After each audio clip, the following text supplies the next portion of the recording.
وصفة معايا النهاردة بسكوت اللانكشاير بطريقة حلوة وجميلة وناعم جدا وبجد تحفة.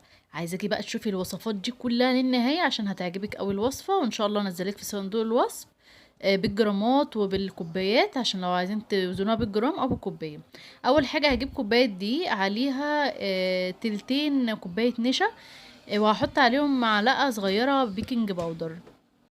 وهاحط بقى ايه في بولة تانية هنزل عليها نص كوباية سمنة، والسمنة دي تكون محطوطة في التلاجة تسقع تماما عشان خاطر اللانكشاير يطلع معاكي مظبوط. وهحط عليه نص كوباية سكر، ممكن سكر ناعم او سكر بودرة، الاتنين متاحين في الوصفة اللي انت تحطيهم. هادوبهم بس كويس جدا زي ما انتوا شايفين، وهنزل عليهم بيضة بدرجة حرارة المطبخ. اهم حاجة البيضة تكون مش موجودة في التلاجة، تكون موجودة في المطبخ، بتكون بدرجة حرارة المطبخ. هضربها بقى كويس جدا وخلاص كده خلصت من الخليط ده. هحط بقى الخليط المواد الجافة اللي انا عملتها في الاول لوحديها في بولة، وهنزلها في البولة بتاعت المواد اللي هي بتاعت السمنة والبيضايه. هقلب بقى الخطوة دي بالسباتشولا عادي، مش هقلبها بايديا خالص ومش هعجنها بايديا لان هي من حاجات البسكوتات فبتبقى ناعمة جدا. هكورها كور يعني تبقى عاملة زي عين الجمل كده بالظبط او اكبر سنة، وما تجيش جنبها خالص، وتحطيها في التلاجة تسقع برضو يعني مدة دقيقة، وتكوني مشغلة الفرن وهي في التلاجة عشان تطلعيها تدخليها الفرن على طول.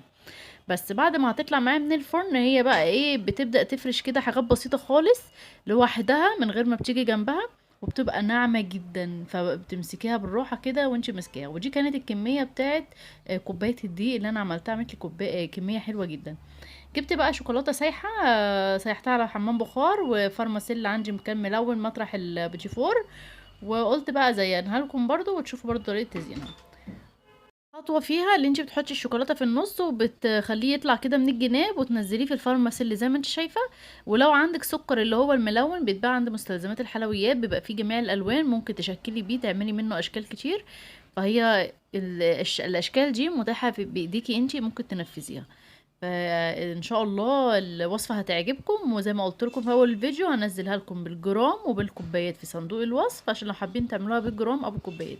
يلا بقى لايك وشير للفيديو، ويقول لكم باي باي، اشوفكم على خير.